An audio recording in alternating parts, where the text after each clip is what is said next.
नमस्कार दोस्तों, व्रत की कहानी बाई निको यूट्यूब चैनल पर आप सबका स्वागत है। दोस्तों, आज मैं आपको गणेश जी की कहानी सुनाने वाली हूँ। माना जाता है कि गणेश जी की कहानी सुनने से मार्ग में आ रही बाधाएं दूर होती है और कार्यों में सफलता मिलती है।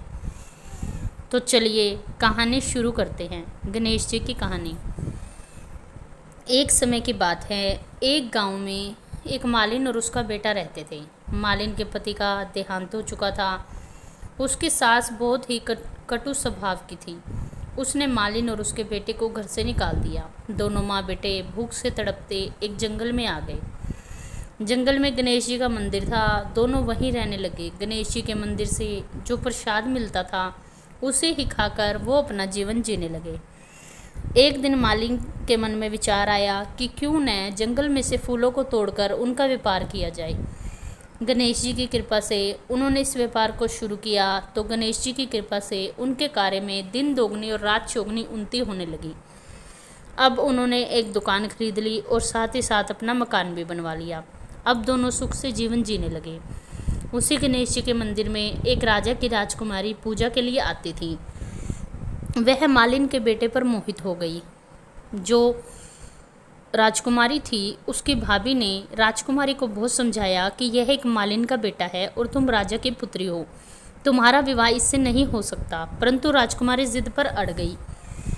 तो उसकी जिद के सामने झुककर राजा ने कहा कि मैं मालिन के बेटे से अपनी बेटी का विवाह करूंगा। राजा ने मालिन के बेटे से अपनी बेटी का विवाह कर दिया और दोनों सुखपूर्वक जीवन जीने लगे।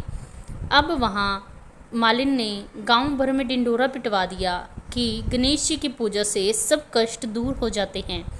तो दूर दूर तक लोगों में इस मंदिर की मान्यता बढ़ गई।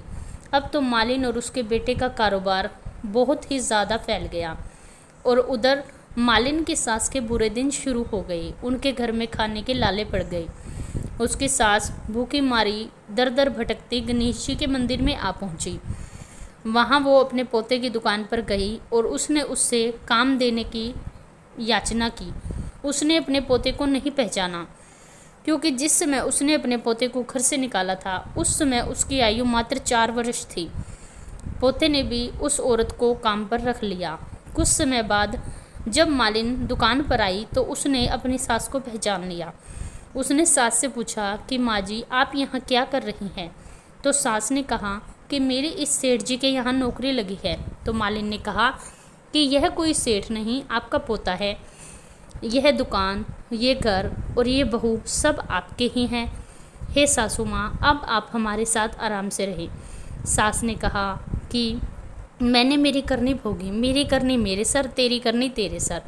तो उसने कहा, सासू माँ, अब आप हमारे साथ रहिए और अपने पोते का सुख देखें। हे गणेश जी महाराज, जैसे मालिन और उसके बेटे के दुख हरे वैसे सबके हरना। इस कहानी को कहते सुनते हुंकार भरते सब पर कृपा करना।